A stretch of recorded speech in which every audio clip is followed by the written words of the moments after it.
வேற என்னக்கா வேணும்? அம்புடுதான் தம்பி. அக்கா 412 ரூபா கொடுத்துருங்கக்கா. 10 முட்டை மட்டும் கொடுத்துருப்பா.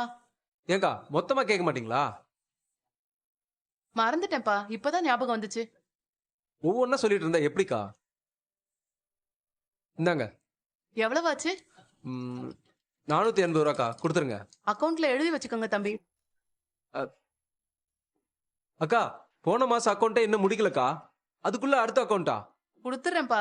நானா ஊரை விட்டா ஓட போறேன்? அக்கா நீங்க எங்கேயும் ஊரை விட்டு ஓட மாட்டீங்க. ஆனா நாங்க கடை நடத்தணும்ல. வர்றவங்க பூரா அக்கௌண்ட் வச்சுட்டு போனாங்கன்னா அப்புறம் கூடிய சீக்கிரத்துல கடையை க்ளோஸ் பண்ணிட்டு போக வேண்டியதுதான். நீ என்ன சரவணா முன்ன பின்ன தெரியாதவங்ககிட்ட பேசுற மாதிரி பேசுற? அண்ணன் பாண்டியண்ணே, நீங்க சொல்லுங்க. நான் எழுதி வச்சுக்கிறேன், நீங்க சரிண்ணே, வரேன்ப்பா.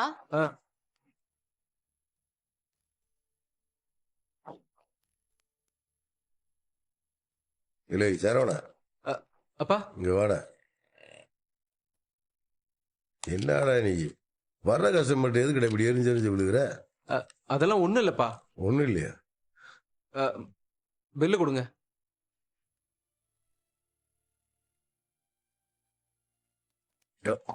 டேய் என்னடா ஆச்சு உனக்கு?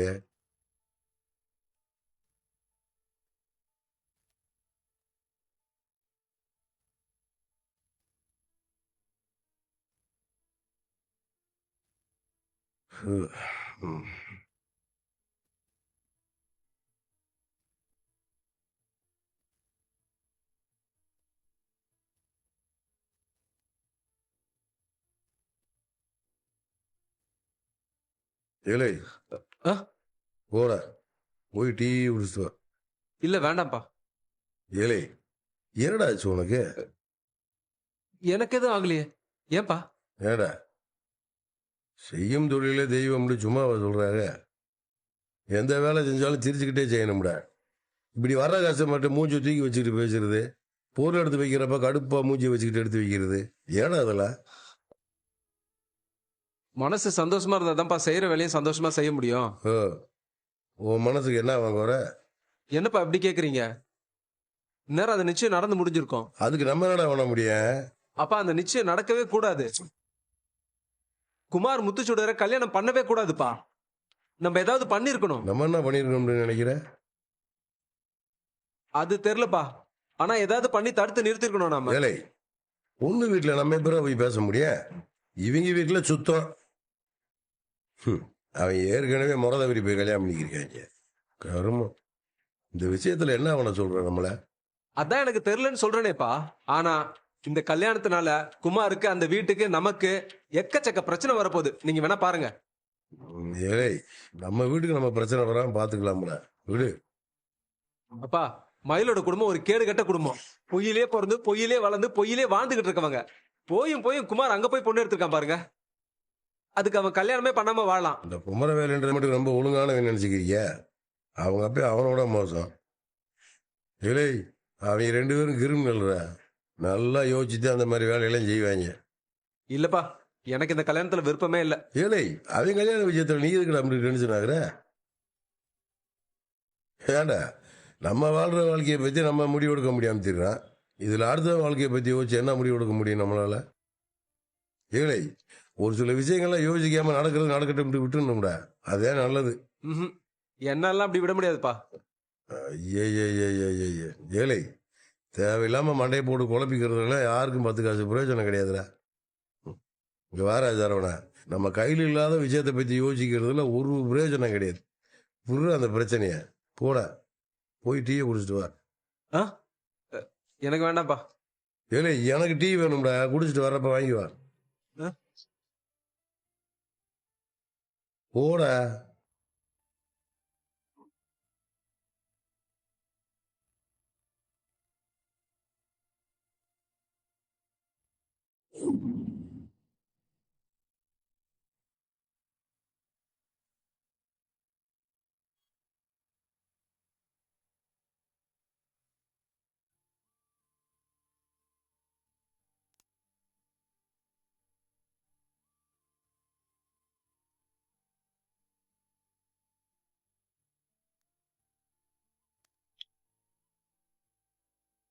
அண்ணா,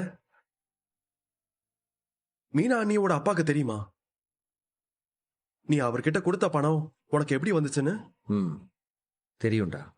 ம், வீடு நிலம்னு ஏதாவது வந்தா வாங்கலான்னு கொடுத்து வச்சிருந்தேன். இப்ப அப்பா சொன்னதுனால திரும்பி வாங்குற மாதிரி ஆயிடுச்சு. வீடு நிலம்லாம் நீ உழைச்சு சம்பாதிக்கிற காசுலயே வாங்கிடலானே.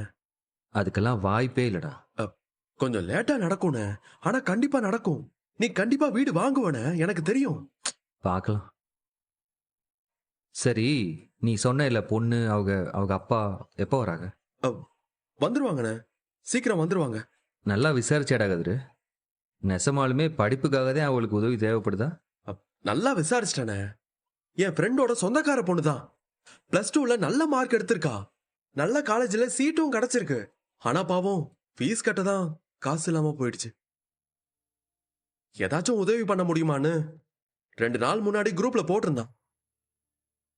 நீ யாருக்காவது உதவி பண்ணணும்னு சொன்னதும் எனக்கு டக்குன்னு ஞாபகம் வந்துச்சு. அதான் அவங்கள வர சொல்லிட்டேன். அண்ணே, வந்துட்டாங்கண்ணே. ஐயா, இங்க. வணக்கம் தம்பி. வணக்கம் அண்ணே. வணக்கம். இவதான் என் பொண்ணு கவிதா. இவளுக்கு தான் காலேஜ் ஃபீஸ் கட்ட காசு கேட்டிருந்தேன் உங்ககிட்ட. கவிதா, உன் மார்க் ஷீட் அண்ணன் கிட்ட காட்டுமா? இந்தாங்கண்ணே.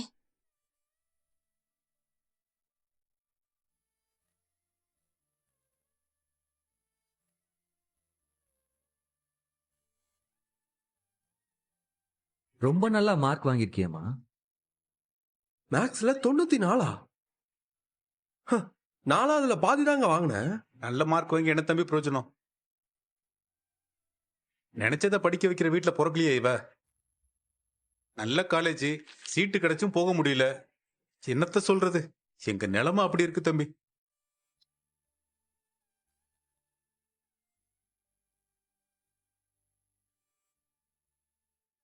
ஃபீஸ் கட்ட தேவையான பணம் முழுசா இதுல இருக்கு. இதை எடுத்துட்டு போய் கட்டி காலேஜ்ல சேர்த்து விடுங்க. தம்பி, பணம் இல்லாம படிப்பெல்லாம் நிப்பாட்டாதீங்க. படிப்பு ரொம்ப முக்கியம். நல்லபடியா படிக்க வைங்க. ஏதோ கொஞ்சமா பண உதவி பண்ணுவீங்கன்னு தான் வந்தோம். ஆனா இவ்வளவு காசு கொடுப்பீங்கன்னு எதிர்பார்க்கல தம்பி. தம்பி, ரொம்ப நன்றி தம்பி. பரவாயில்ல, வச்சுக்கோங்க. ரொம்ப நன்றிண்ணே. என்ன மணி, எதுக்கு இப்ப காலையில விழுகிற? இதெல்லாம் என்னைக்கும் பண்ணாத, சரியா? படிக்கணும், பெரிய ஆள் ஆகணும்னு ரொம்ப ஆசைண்ணே. ஆசைப்பட்டது எங்க நடக்காம போயிடுமோன்னு பயந்தேன். ஏதாவது வேலைக்கு போய் கூட குடும்பத்தை பாத்துக்கலாம்னு யோசிச்சேன். சாமி மாதிரி வந்து காப்பாத்திட்டீங்கண்ணே. ரொம்ப நன்றிண்ணே. அப்படிலாம் ஒன்றும் இல்லப்பா. நீ வேற என்ன சொல்றது? நீ நல்லபடியா படி, படிச்சு நல்ல வேலைக்கு போ. ம். பெரிய ஆளாவா.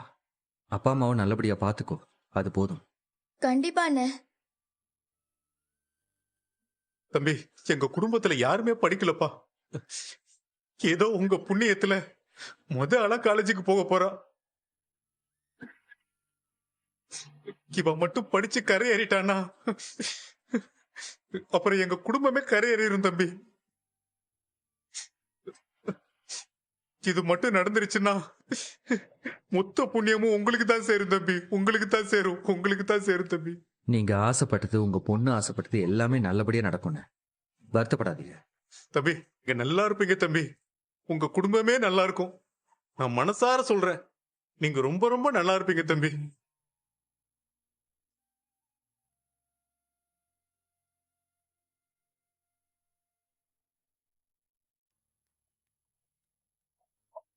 யோ, மாப்பிள்ளை வீடு எம்புட்டு பெருசா இருக்கு பாத்தியாயா? ஆமா பாக்கியம், வெளியே இருந்து பாக்குறப்ப இம்புட்டு பெருசா இருக்கும்னு நானும் நினைக்கவே இல்ல. அரண்மனை மாதிரில இருக்கு. மாதிரி என்ன, அரண்மனையே தான்.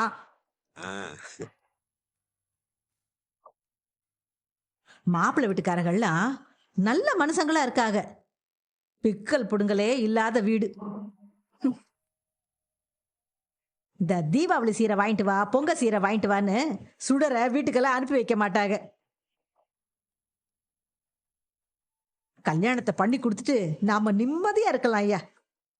நீ நிம்மதியா இருப்ப, ஆனா சுடர் நிம்மதியா இருப்பாளான்னு கொஞ்சமாவது யோசியாமா? ஆரம்பிச்சாப்பா தேவையில்லாத பேச்செல்லாம் பேசுறதுக்கு. வேணும் வேணாங்கிற அளவுக்கு அங்க பணம் காசு கொட்டி கிடக்கு. அங்க நிம்மதிக்கு என்ன குறவு வந்துட போகுது? பணங்காசு மட்டும் நிம்மதியை கொடுத்துருமா? அது இல்லாம தானே நான் இங்க நிம்மதி இல்லாம கிடந்து தவிக்கிறேன். உனக்கு புரியலமா? ராஜிய கேட்டாலே அவ அண்ணனுக்கு யாரும் பொண்ணு கொடுக்க கூடாதுன்னு தான் சொல்லுவா. அந்த அளவுக்கு அவன் மோசமானவன். அவன் பண்ண தப்புக்கலாம் மாமா புகார் கொடுத்திருந்தாருன்னு வையேன், அவன் ஆயுசுக்கும் ஜெயில தான் கடந்திருப்பான். அம்புட்டு தப்பு பண்ணிருக்கான். ஏய், அதான் எந்த புகாரும் குடுக்கல இல்ல, அப்புறம் என்ன? சரி, இனிமே அவன் எந்த தப்பும் பண்ணாம இருப்பான்னு நினைக்கிறியா நீ? மா, கல்யாணம் பண்ண ஆம்பளைங்களாம் பொதுவா திருந்திடுவாங்கம்மா.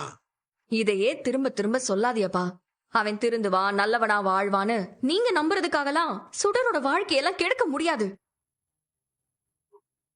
இங்க பாரு, உன் தங்கச்சி வாழ்க்கை ஒண்ணும் கெட்டு போகாது. அவ நல்லாதான் இருப்பா. ஏண்டி, உன்னால இந்த வீட்டுக்கு நடக்கிறது ஒரே ஒரு நல்ல காரியம். அதையும் பேசி பேசி கெடுத்துறாத. மா, நான் சொல்றது கொஞ்சமாவது புரிஞ்சுக்குமா? இந்த கல்யாணம் நடக்காது, நடக்கவும் கூடாது. நிச்சயதார்த்தமே முடிஞ்சிருச்சுமா. இப்ப போய் கல்யாணம் வேண்டானா எப்படி? பா, ஆரம்பத்துல இருந்தே நான் இந்த கல்யாணம் வேண்டானதான் சொல்லிக்கிட்டு இருக்கேன். நினைச்சா இப்ப கூட நம்ம இந்த கல்யாணத்தை நிறுத்திடலாம். அந்த பேச்சுக்கே இடம் இல்ல. இந்த கல்யாணம் நடந்தே தீரும்.